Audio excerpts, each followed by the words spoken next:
Perfecto. Bueno, arrancamos la tercera clase, ¿sí? La tercera clase en la que se trabaja los escritos juaninos, ¿bien? Entonces, en esta clase vamos a tener la primera parte en que vamos a comentar algunas cosas que surgieron en la clase 2, como venimos haciendo, comentamos un poquito la clase anterior, y luego en la segunda parte comentamos brevemente algunas pistas para trabajar en la clase 3, en este caso. Eh, si ustedes ven que yo digamos, contesto alguna pregunta y ustedes se quedan con alguna duda, bueno, obviamente no dejen de preguntarlo, ¿no? De la clase 2 me refiero, ¿no? Alberto, tenés ahí la mano levantada. Sí, no, una cosa, por ahí ahora lo vi ya en la tercera clase, por ahí es un poco menos, pero digo, la clase 2 fue bastante bibliografía. A mí, bueno, recién entregué hoy al mediodía el trabajo, realmente me llevó toda la semana. Fue bastante intenso. Esta semana veo que es un poco menos de texto, si bien hay más preguntas, todavía, bueno, no sé cómo serán los textos, pero digo, fue bastante movido la semana pasada en cuanto a trabajo. Está bien, bien. A ver, un par de cosas.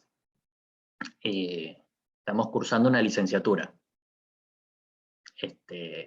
No es un curso, no es un diplomado, es una licenciatura, ¿no? De modo que ustedes van a ver que hay veces que ciertamente hay bibliografía y trabajo importante para hacer, ¿no? Alberto, capaz que te asustaste porque yo puse ahí como nota y aviso para esta semana que la bibliografía es más. Vos dijiste, si la vez pasada era mucha, ¿qué hago esta semana? Bueno, esta semana, bueno, después vemos esta semana.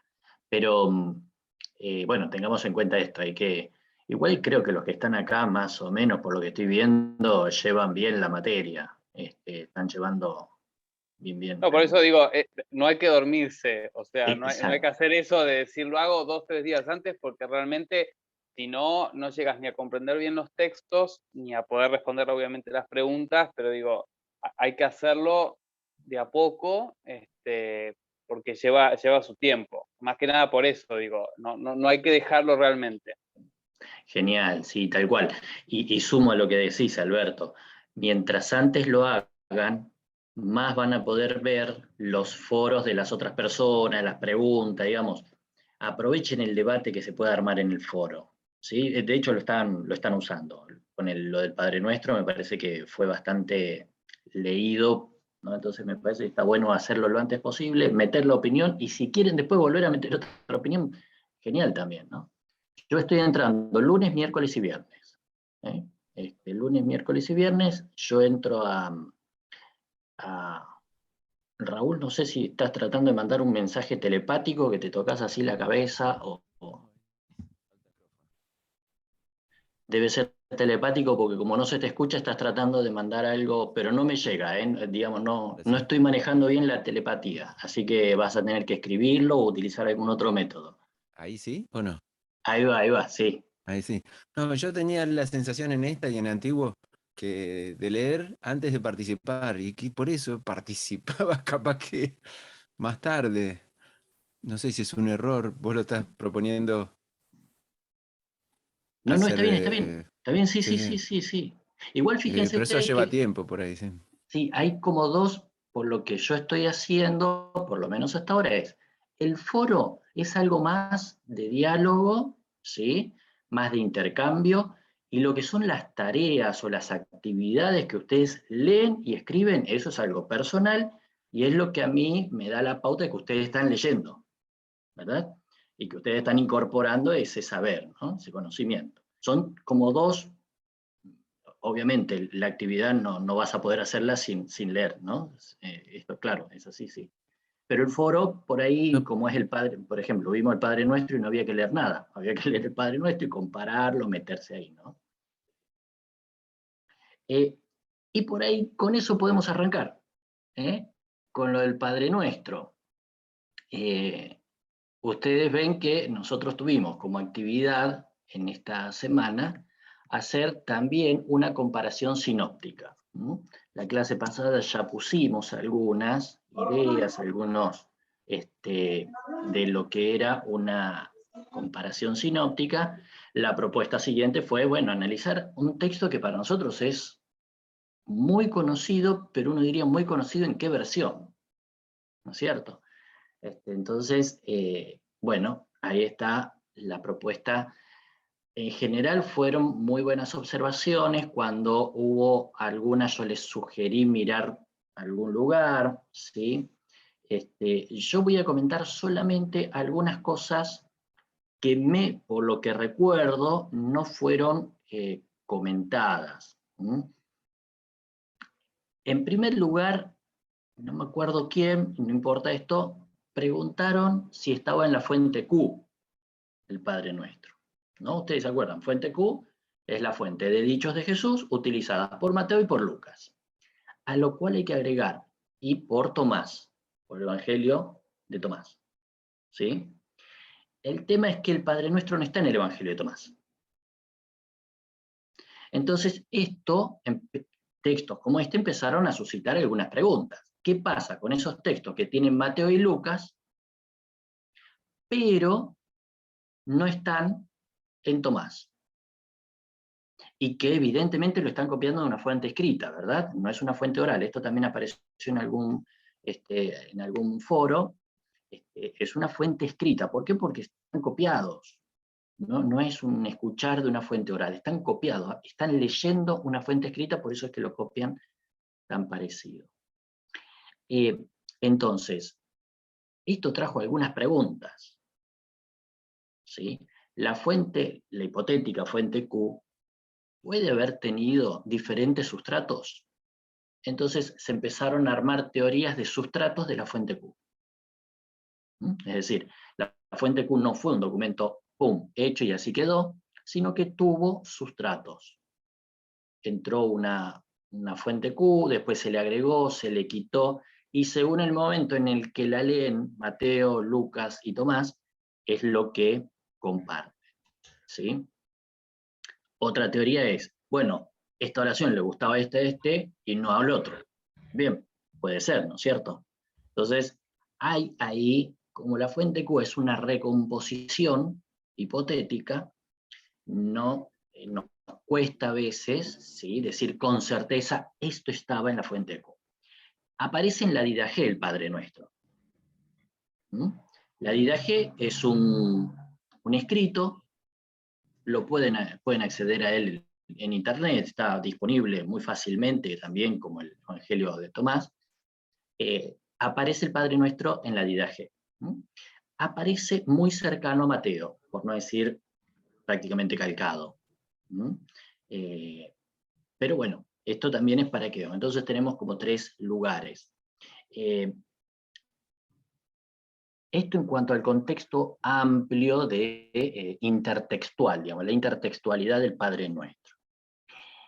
En cuanto al lugar en que se ubica en cada obra, eso nos hace reflexionar sobre un tema en los evangelios sinópticos. Evangelios sinópticos y también en Juan. A veces, un mismo dicho, ¿sí?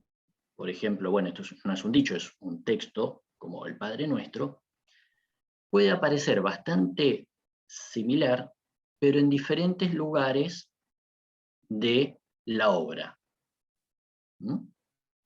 Y eso va a hacer que nos pongamos a revisar por qué Mateo decidió incluir el Padre Nuestro en ese lugar de su obra y Lucas en ese otro lugar. Entonces, si ustedes se fijan, Mateo, después que pone el Padre Nuestro, hace un comentario pequeño. ¿sí? Sobre el Padre Nuestro. ¿Y qué remarca del Padre Nuestro, Mateo? Ustedes tienen que fijarse ahí debajo, ¿sí? Del Padre Nuestro, y es como si el resumen del Padre Nuestro para Mateo fuera: por eso tienen que perdonar. ¿No? No, o sea, como que señalara que lo central, ¿sí? Está en el perdón. En Mateo, el énfasis, la fuerza como central de Mateo, al final es: por eso tienen que perdonar. Con una frase que aparece casi idéntica, esa frase del final de Mateo, el comentario ya de Mateo sobre el Padre Nuestro, aparece casi idéntica al comentario de Mateo 18, el final de la parábola de los dos deudores. Como que hubiera una inclusión, una vinculación fuerte entre el Padre Nuestro y la parábola de Mateo 18 de los dos deudores y el rey. ¿Sí? Ahora, nos cruzamos a Lucas y el contexto en el que Lucas pone ese material es otro. Y ese otro contexto hace que tenga un énfasis diferente para Lucas. ¿Cuál es ese énfasis en Lucas? El tema de la oración. ¿Sí? Lo pone en un contexto sobre la oración y finalmente va a decir: así tenemos que orar. La preocupación tiene que ver con el orar.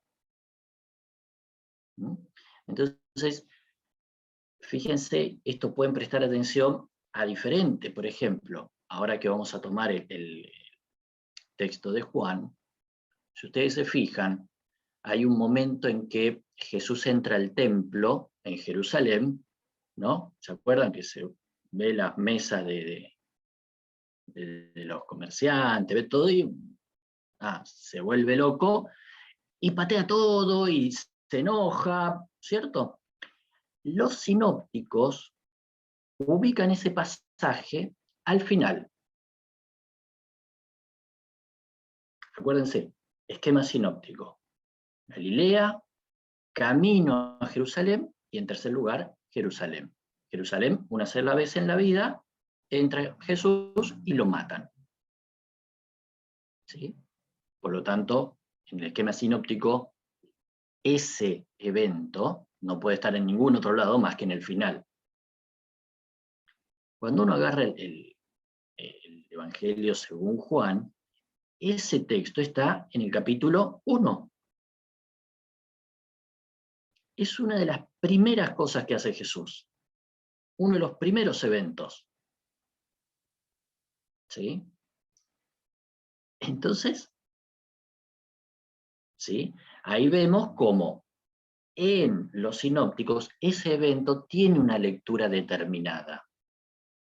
Tiene un énfasis determinado. Juan tiene otro. ¿Sí? Cuando uno lo lee es casi lo mismo, casi, hay diferencias muy interesantes, interesantísimas, pero es casi lo mismo. ¿Sí? Y ahí es donde uno dice, bueno, ¿cómo hay materiales que los sinópticos decidieron ubicarlos en el mismo lugar? No todos. Hay otros que decidieron cambiarlo, según el énfasis que querían darle. ¿Sí? Esto es una especie de contexto literario de un dicho o de un evento. El contexto literario en el que se encuentra en la misma obra. Entonces, ahí ustedes, está bueno que presten atención a eso. ¿Sí? ¿Qué quería enseñar Jesús con el Padre Nuestro? En la idea de Mateo, reforzar la cuestión del perdón. En la idea de Lucas, reforzar la cuestión de la oración. Después, ustedes, bueno, ya vieron a las diferencias, remarco solamente alguna. El tema del pan. Digo algunas que no se ven en las traducciones a veces. Y que, bueno, me gustaría señalarlas. En Mateo, el tema del pan dice, el pan nuestro, el de hoy, danos hoy. ¿Mm? Y ese danos es un imperativo que en griego se llama imperativo aoristo y se refiere a las cosas concretas y del momento. ¿Qué quiero decir con esto? Que en Mateo el pedido del pan es el pedido del pan para hoy. Cuando uno se cruza a Lucas, ¿no? En Lucas dice, el pan nuestro, el cotidiano, danos, y ese danos ya es otro tipo de imperativo, que es un imperativo que lo puedo usar como hoy, mañana, pasado. Danos a nosotros cada día. Ese cambio es un cambio tremendamente fuerte. Vamos a decirlo así. Si yo estoy en la comunidad de Mateo y le pido a Dios que me dé el pan de hoy, mañana se lo tengo que pedir de nuevo. La oración que hice hoy, mañana ya no me sirve. ¿Sí? En Lucas, yo puedo hacer la oración el domingo y me sirve para toda la semana. Y yo la puedo hacer el domingo, el lunes, el martes, todos los días que quiera, ¿no? Pero el pedido, ¿sí? Danos, en Lucas, danos el pan cotidiano, el pan de cada día, es una oración que, primero, por el tipo de verbo, de imperativo que utiliza, un imperativo que es largo, ¿sí? Sirve para largo, ¿no? Y por el cada día, me permite hacerla una vez y listo. Lo que nos lleva a pensar qué comunidad había detrás de Mateo y qué comunidad había detrás de Lucas. ¿Sí? ¿Qué comunidad dice una vez en la semana, danos nuestro pan, y ya con eso alcanza? ¿Y qué comunidad se tiene que levantar cada día y pedirle, hoy, danos el pan? ¿Sí? Para mañana no me alcanza el pedido. Con que me lo des hoy, precisamente Mateo dice, bástale a cada día su afán, ¿no? Esta cuestión de, lo cité muy Reina Valera 60, pero digo, cada día tiene su propia preocupación, ¿cierto? Y bueno, danos hoy el pan, mañana te lo vuelvo a pedir, pero hoy necesito que me des el pan. ¿Ok? Eso es una diferencia que quería comentar porque, bueno, no aparece por ahí asalariados o jornaleros. En Mateo, claro, sí, sí. Raúl, claro. Muy posiblemente, gente sencilla, ¿no? Pero digo, fíjense cómo en ese pedido tan pequeño, y para esto nos sirve de estas comparaciones, para ver quiénes estaban detrás de cada comunidad. Déjenme ver algún otro que sea para compartir. Bueno, ustedes señalaron muy bien esto de perdona nuestras deudas en Mateo, ¿m?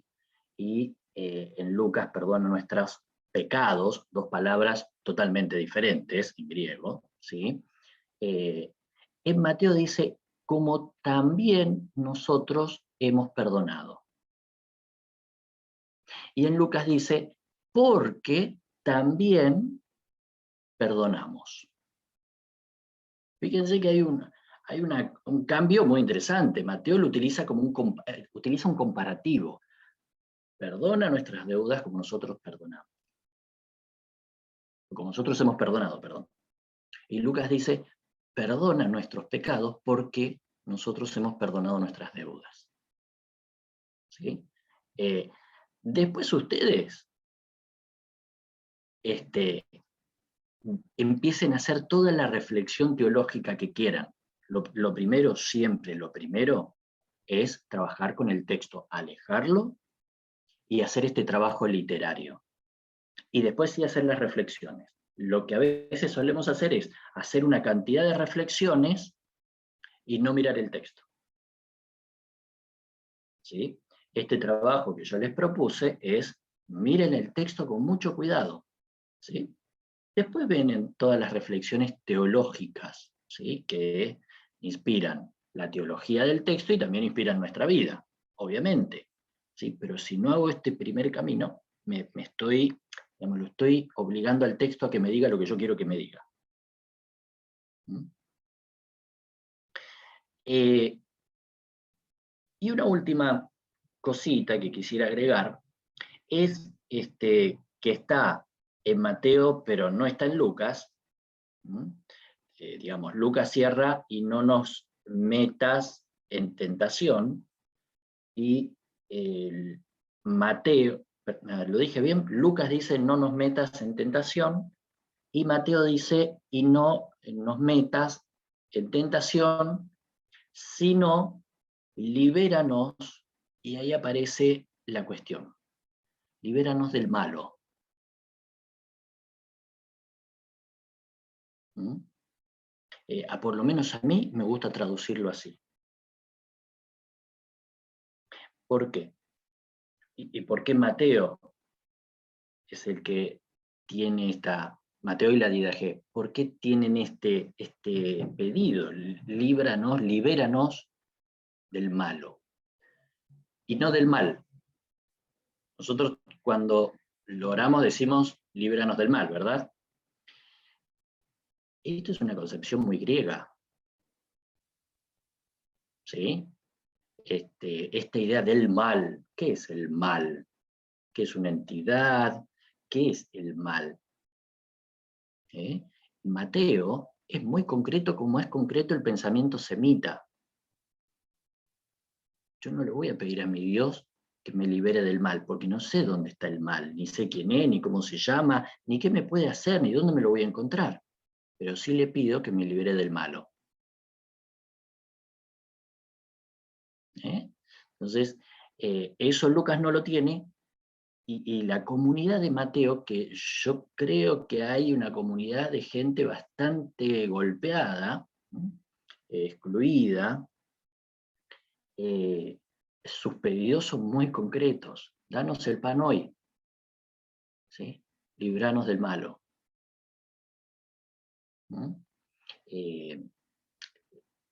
No por nada en Mateo está esto de si alguien te pega en una mejilla, dale la otra, si alguien te saca la capa, digamos, líbranos del malo.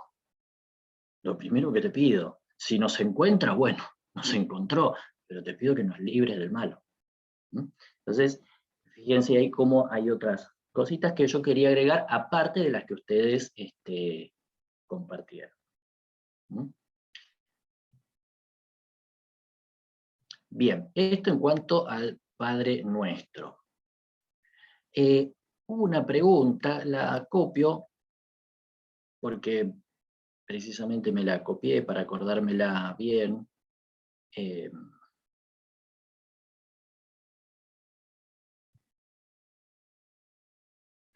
Una pregunta que apareció, yo creo que apareció en los foros, porque hay veces que me aparecen preguntas en los foros y otras veces me aparecen en trabajos, ¿sí? ¿Por qué los discípulos en Hechos 1 preguntan a Jesús si Él restaurará el reino? ¿De qué manera están conectados el Evangelio y el reino? La idea de reino apareció y marcó las diferencias que había entre los diferentes judaísmos de la época. ¿Sí? Para un fariseo, el reino llegaba cuando todos pudieran leer y estudiar y cumplir la Torá.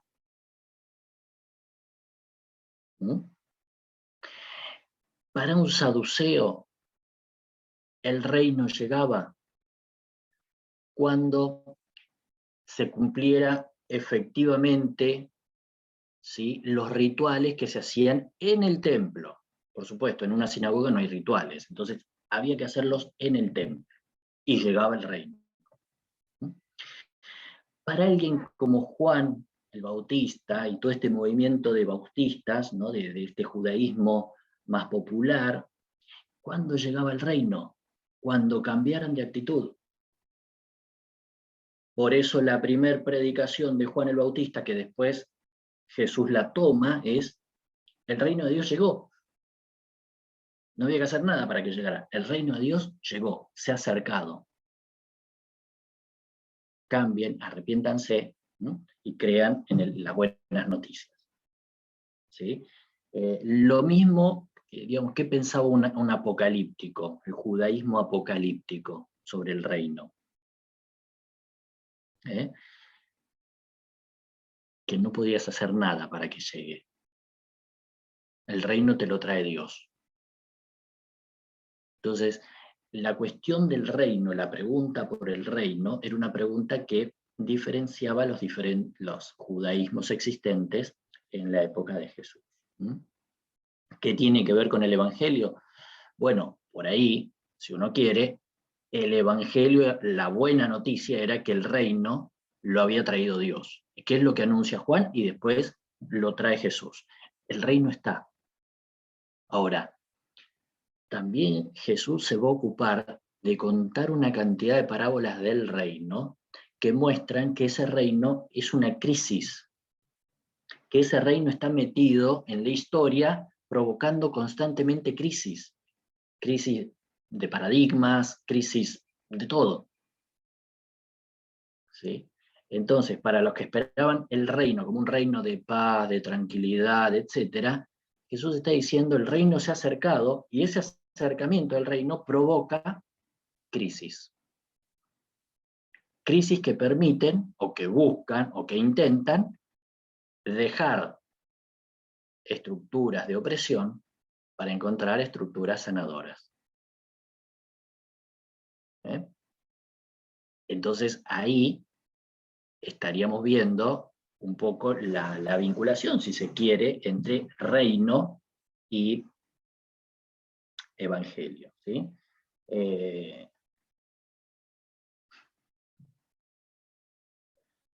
En la licenciatura, Fernando, en la licenciatura tenemos alguna preparación en lenguas bíblicas, he notado su dominio de la lengua y que cosas que perdemos por no conocerla y de alguna manera subsanar. Hay griego, creo que hebreo también, no me acuerdo en qué año. No sé si ustedes tienen los programas de la licenciatura. Pasa que es elementos del griego neotestamentario, ¿no? Pero bueno, lo que intentaré hacer en esa clase es poder ayudarles a usar algunas herramientas. ¿Sí? Hay interlineales. Lo que pasa es que si uno agarra un interlineal y no sabe algo de griego, hace desastres. ¿Sí? Entonces, la idea sería poder agarrar un interlineal y entenderlo a partir de entender griego. ¿Verdad? Es un poquito, Fernando, no me acuerdo el año en que está, creo que está bastante atrás, pero no me acuerdo ahora. Y van a tener la alegría de tenerlo conmigo.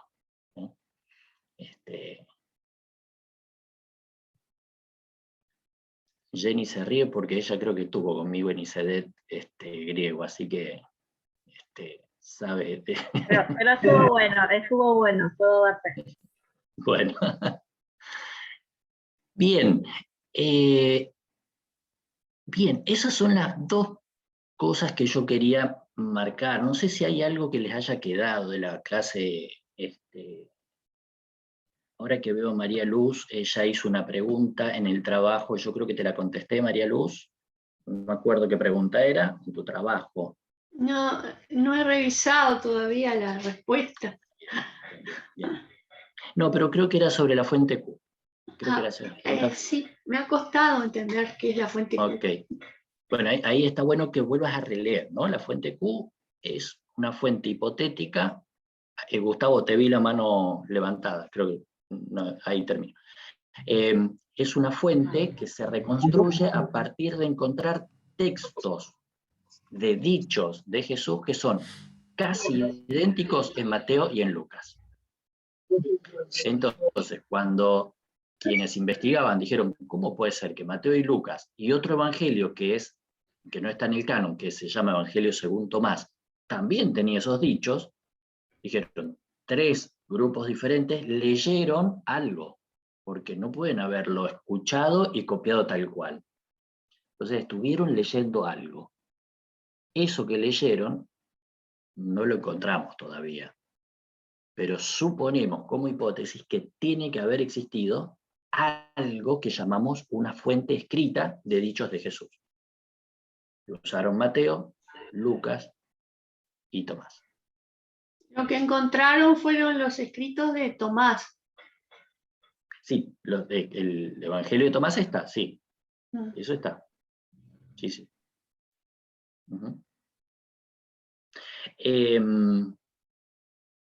Gustavo, habías levantado la mano.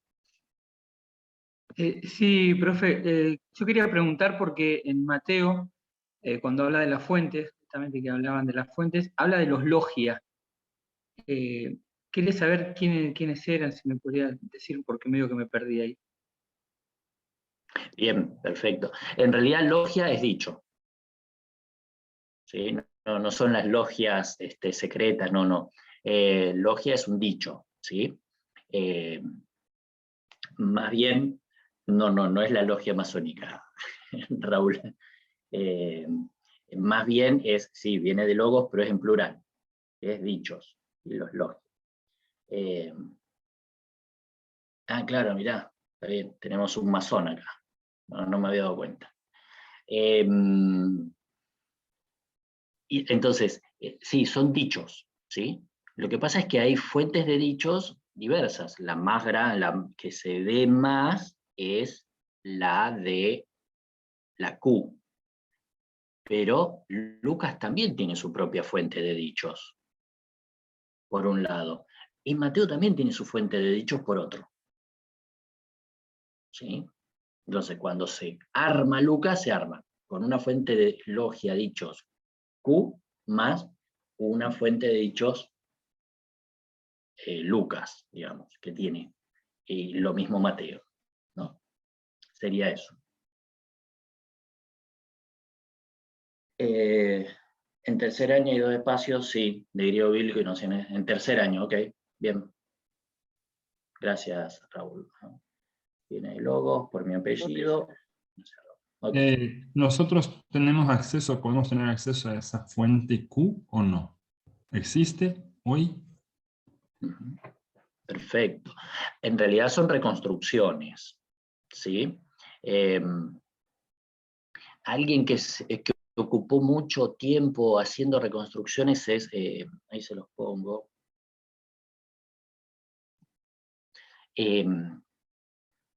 Crozan.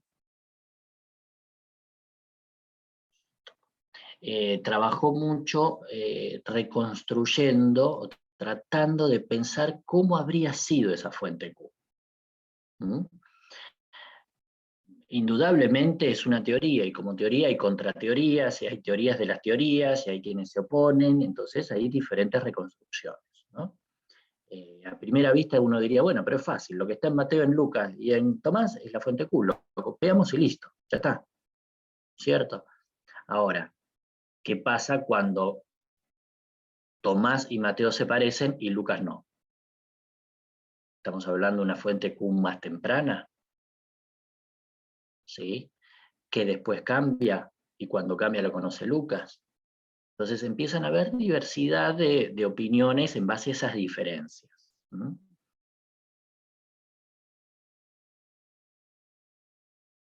Bien. Raúl Ribla 22. No sabía si ahí trabaja en el tema, no me acordaba. Bueno. Ahí pegarle una mirada entonces a la Ribla 22, a ver si ahí hay una reconstrucción, creencia, ¿sí? Sobre la Ribla 22, sobre la fuente Q. Se llama fuente Q porque viene del alemán Quelle, que significa dicho, fuente.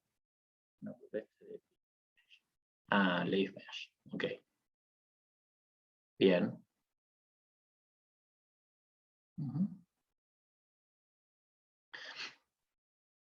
Bien, ¿alguna otra pregunta de la clase que pasó?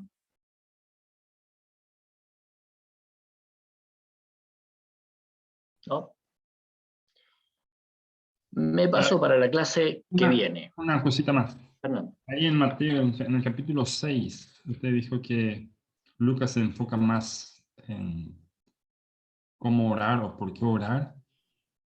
Pero en Mateo 6, al principio, comenta de por qué cómo orar, por lo menos. Sí, sí, sí. Mateo en realidad lo que va a hacer en el Sermón del Monte, que es Mateo 5 al 7, el primero de los grandes discursos de Jesús, es trabajar sobre las 3 obras de piedad del judaísmo, por lo menos el judaísmo fariseo, que son oración, ayuno y diezmo o ofrenda, ¿no? Entonces trabaja sobre esas 3, sí, claro, pero cuando trabaja el Padre Nuestro y lo comenta al final, fíjense, después del Padre Nuestro, sigue ahí al pie del Padre Nuestro en Mateo la cuestión de por eso tienen que perdonar. En ese sentido, no es que Mateo no trabaje el tema de la oración, no, claro, lo trabaja. Sí, sí. Pero en el versículo 16 también ya empieza con cuando ayunéis, justamente. Claro. Sí, sí, sí, sí, por eso, o sea, Mateo va a trabajar el tema de la oración, no tanto como Lucas. Ese es un tema fuerte de Lucas. La oración en Lucas, si hay temas que recorren el Evangelio de Lucas, son la oración, la diversificación del ministerio o del discipulado, la alegría, el Espíritu Santo, pobreza y riqueza, y mujeres. Esos temas están muy presentes, recorren como un hilo o como varios hilos el Evangelio de Lucas. Esta clase que comienza hoy trabaja sobre el Evangelio de Juan y Primera de Juan. ¿Sí? Algunas cuestiones introductorias. Le decimos Evangelio de Juan a un evangelio que, como los otros evangelios canónicos, no sabemos quién lo escribió. Del Evangelio de Juan nos queda el dato de el discípulo al que Jesús amaba, como el que escribió, ¿sí? Al final del capítulo 20, nos dice que era el que escribió, ¿no? Y después del 21, porque tiene 2 finales, el 21 es un agregado posterior, pero no sabemos quién es ese discípulo. No, en ningún lado aparece el nombre de ese discípulo, ¿sí? De hecho, en el Evangelio de Juan hay varios personajes que no tienen nombre. 2 personajes que son interesantemente personajes sin nombrar, que son la mamá de Jesús. En el Evangelio de Juan jamás nos va a decir cómo se llamó la mamá de Jesús. La nombra y dice la madre. Pero busquen y van a ver que no está el nombre de la madre de Jesús. Y tampoco está el nombre del discípulo al que Jesús amaba. De modo que tampoco sabemos quién escribió este Evangelio. Sí se puede ver un evangelio con una tradición diferente a los sinópticos. Si los sinópticos estaban más arraigados en Judea o bien el norte en Galilea, el Evangelio de San Juan muy posiblemente haya nacido en Samaria. ¿Sí? Es muy interesante porque acá empezamos a ver muchas cuestiones samaritanas en este Evangelio. Muy posiblemente haya nacido y crecido en Samaria para luego tener diferentes capas. En el Evangelio de Juan uno puede encontrar capas que se van agregando. ¿Sí? Una primer capa que uno puede encontrarlo, por ejemplo, en Juan 4 con el relato de la mujer samaritana, otro personaje sin nombre, ¿sí? Siendo central. Y ese pareciera ser un relato de los más antiguos. De hecho, ese relato nos dice que en Samaria fue la primer comunidad de seguidores y seguidoras de Jesús que lo identificaron como el Mesías. Capítulo 4. Y esto es una discusión con los sinópticos, porque en los sinópticos, ¿quién descubre que Jesús es el Mesías? Ahí, tú eres el Cristo, el Hijo de Dios. Exactamente. Exactamente. En la comunidad juanina, Pedro está en el último lugar. Quienes primero descubren que Jesús es el Mesías son samaritanos, en Juan 4. Y dentro de esos samaritanos, una mujer. Ustedes imagínense todo el lío que tuvo el Evangelio de Juan para entrar en el canon. ¿Sí? Eran samaritanos, y dentro de esos samaritanos, una mujer, quienes primero reconocen a Jesús como el Mesías. ¿Sí? Y esto porque la tradición juanina va a poner en otros discípulos y discípulas, ¿sí?, la declaración de Jesús como Mesías. Por ejemplo, Marta, cuando es la resurrección de Lázaro, es otra de las que dice, tú eres el Cristo. ¿Sí? Entonces, va a ser un evangelio donde va a aparecer Felipe, va a aparecer Tomás. Bueno, Tomás, hay otra declaración también de Tomás, ¿sí?, que es el... Bien, yo decía entonces, es un evangelio donde hay una primera etapa, que uno puede encontrarlo en textos como Juan 4, esa primera etapa de casi prácticamente samaritana, luego se unen otros grupos, ¿sí? Muchos de esos grupos vienen de Judea, expulsados de las sinagogas de Judea, ¿no?, y se unen al movimiento samaritano, ¿no?, seguidor de Jesús. Y ahí empiezan a encontrarse, por ejemplo, relatos como Juan 9, el ciego que es expulsado de la sinagoga cuando declara que Jesús es el Mesías. Ahí tienen otra declaración de no sabemos qué discípulo, pero que declara que eres ese, que se da cuenta. Una tercera etapa, si quieren, empiezan a entrar gente de tradición y lenguaje griego, que cuando le hablan del Mesías no sabe de quién están hablando. Entonces van a encontrar en el Evangelio de Juan muchas traducciones. Entonces van a encontrar por ahí que dice el Mesías, que significa el Cristo. Rabuní, que significa maestro. Gólgota, que significa calavera.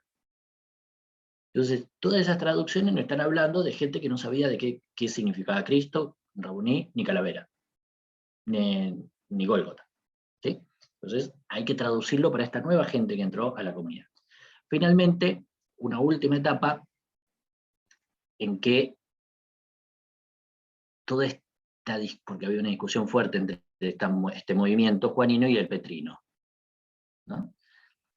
Pedro queda totalmente desplazado en el Evangelio de Juan. Totalmente desplazado. Casi ni aparece. Excepto en Juan 21.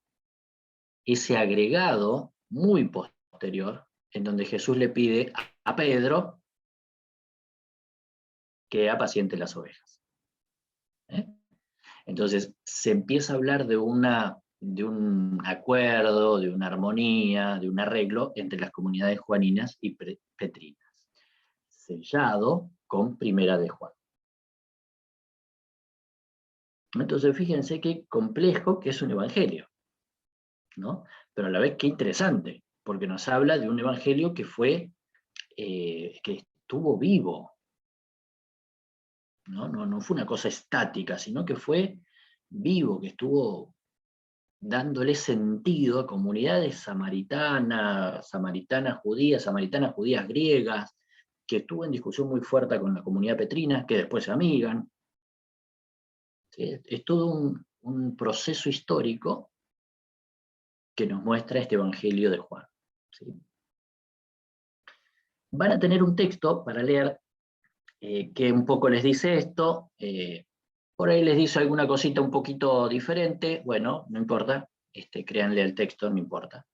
Y van a tener otro texto que trabaja las cuestiones literarias de Juan, del Evangelio de Juan. ¿Por qué? Porque Juan tiene un estilo literario muy interesante, muy lindo. En ese estilo literario hay confusiones. Nicodemo, hay que nacer de nuevo, y no entiende. Y hablan Nicodemo y Jesús y parece que estuviera hablando uno de una cosa y otro de otra cosa, ¿no? Entonces hay confusiones. hay segundos sentidos, hay gente sin nombre, ¿sí? La gente sin nombre en Juan es gente muy seguidora de Jesús, y hay algo que no está en ninguno de los textos, pero yo se los digo. En Juan, el lugar de la mujer es importantísimo, ¿sí? Ustedes van a tener, digamos, lo que siempre nos han dicho es Lucas el evangelio que más lugar les da a la mujer, ¿no? No sé si lo han escuchado. En realidad creo que ya Mateo, poniendo en su genealogía 5 mujeres, diciendo las prostitutas son las primeros que llegan al cielo, poniendo a María Magdalena encontrándose con Jesús al final, ya nos dice, acá había mujeres, bien. Marcos también, ¿no es cierto? Comunidad de mujeres, comunidad de...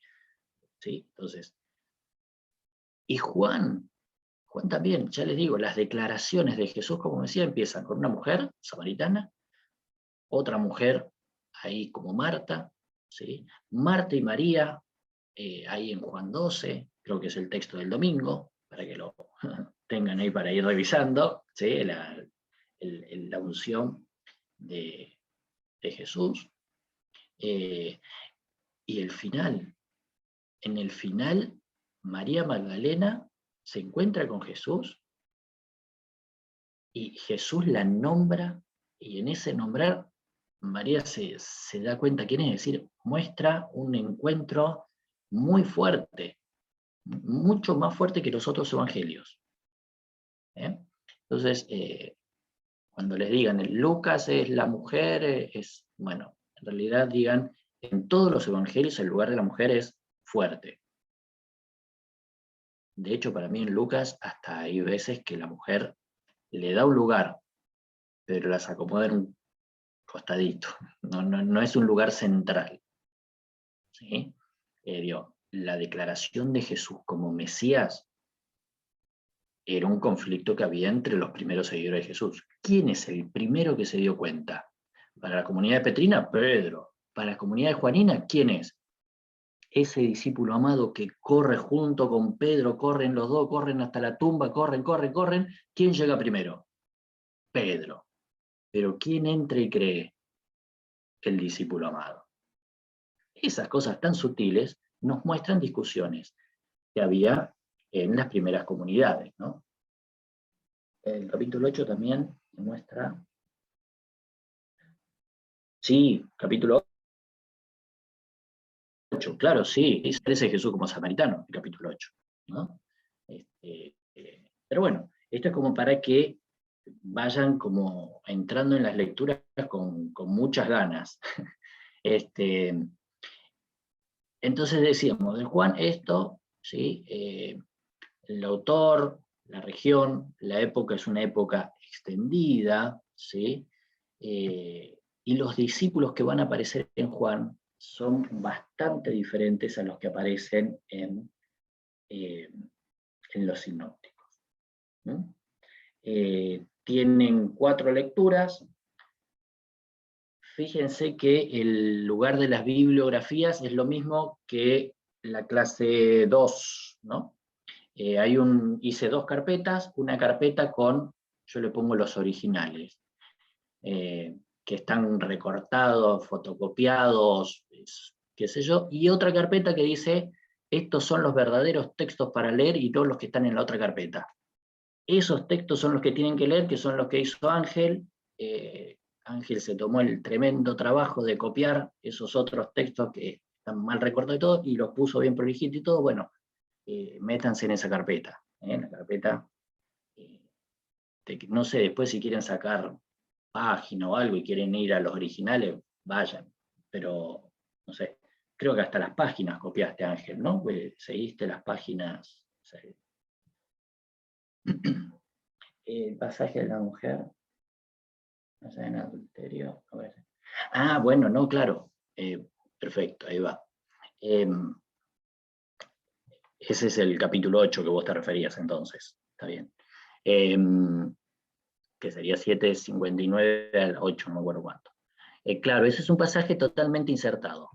¿Sí? Total y absolutamente insertado, muy posterior. mucho debate, no sabemos de dónde viene ese pasaje, ¿sí? No sabemos porque difícilmente se puede acomodar algunas de las etapas del Evangelio, pero que lo haya puesto quien lo haya puesto, realmente lo puso en un lugar que queda excelente por lo que se viene hablando y de lo que se sigue hablando, que tiene que ver con la ley, todo esto, y el pasaje hasta se parece mucho a la teología juanina, ¿no? Es bastante interesante. Eso es algo de lo que podemos hablar en la próxima clase, algo de la teología juanina, ¿no? Si es que hay una teología juanina, porque también es bastante diferente a lo que es la cristología o teología de los sinópticos. Me agoté. ¿Alguien tiene alguna pregunta que me ayude a tomar un poco de agua?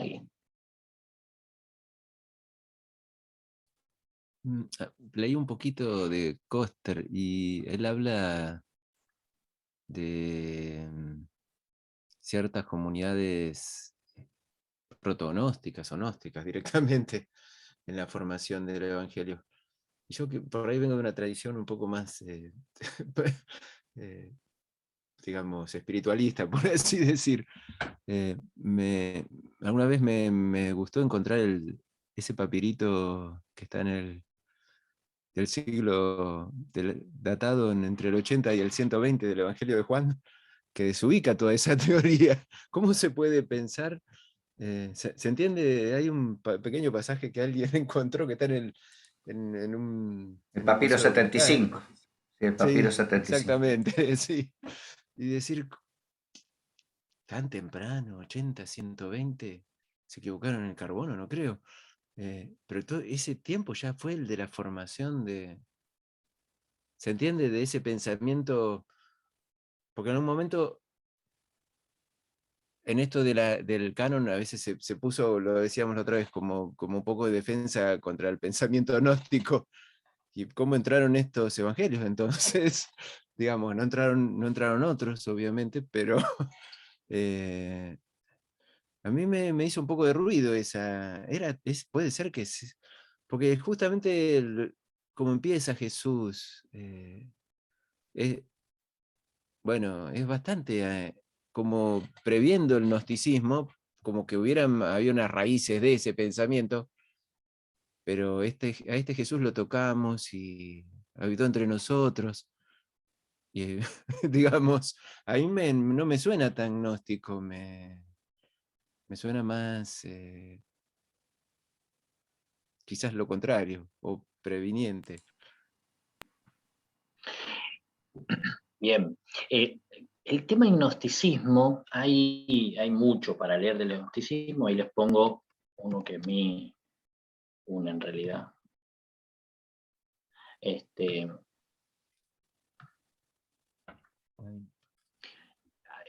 Para leer sobre el gnosticismo. En realidad nosotros tenemos que pensar en proto-gnosticismo. Claro. Que nacen algunos del paulinismo, o sea, digamos, Pablo también te habla de los espirituales, los carnales, ya te establece la división que después para los gnósticos va a ser central. Hay personas gnósticas, es decir, superiores, ya salvas, hay personas psíquicas, es decir, que pueden cambiar o no, y hay personas carnales, somáticas, que no tienen solución, ya está, se pierden, están perdidas de por sí. Y esas que habitan en el sarx, en la carne, están como un error de la creación, igual que el mundo y todo lo material. ¿Sí? Ahora, estas ideas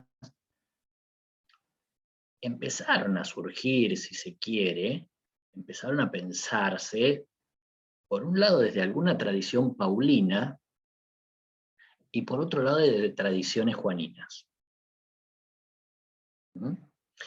Muy posiblemente una de las cosas que estuvo discutiendo Primera de Juan era con este comienzo, ¿sí? Por eso dice, esto es lo que nosotros vimos, oímos, palpamos, como diciendo nosotros somos el nuevo Tomás, ¿no? Que vimos, palpamos, ¿cierto? Y Primera de Juan te va a decir, los anticristos son aquellos que dicen que Jesús no vino en carne. ¿Sí? O sea, y si te lo dice porque hay algunos que lo están diciendo. Y que están adentro. Lo interesante de Primera de Juan que te muestra que todo eso está adentro de la comunidad. No son gente que se fue, están adentro. ¿Sí? Pero, digamos, estamos ante un proto-gnosticismo, el gnosticismo fuerte, con textos, ya con teoría bien armada, y lo vamos a tener que esperar un poquito. Yo no diría que Juan está discutiendo con el gnosticismo, con un proto-gnosticismo que ya se la ve venir, que está arrancando, sí. Que va a dar pie después a elaboraciones mucho más fuertes, ¿sí? Ahí les pongo otro. Ese es de Editorial Trota, ¿sí? Donde uno puede encontrar esos textos ya gnósticos, creo que no me acuerdo si es textos gnósticos o textos, bueno, no me acuerdo bien el nombre completo, pero bueno, si lo googlean, lo van a poder ver, lo van a encontrar, ¿sí? Si yo lo veo, se los muestro la tapa, pero no le estoy viendo nada. Pero bueno, ¿sí? Ahí tienen los textos ya del gnosticismo bien armado, ¿sí? Y todo lo que es la mitología gnóstica muy bien armada, ¿sí? Porque en Primera de Juan, en Juan y en Pablo no se ve todo lo que es la mitología gnóstica. De hecho, en Colosenses habla del pleroma, una idea gnóstica muy fuerte, ¿sí? Bueno, me fui para cualquier lado, pero no, digo, ¿qué digamos? ¿Colosenses está luchando contra los gnósticos? No, pero ya se la ve venir. Ya ve venir que empezaron a armar la idea del pleroma, es decir, un lugar donde habitan las ideas, donde no está Dios. Una de esas ideas es un Salvador que después se cae. ¿Sí? Entonces, ahí, pero bueno, es un proto-gnosticismo, está como naciendo ahí.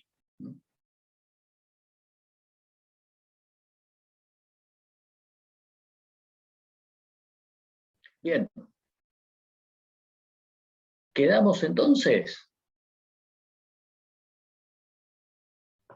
Esta semana no hay foro, ¿sí?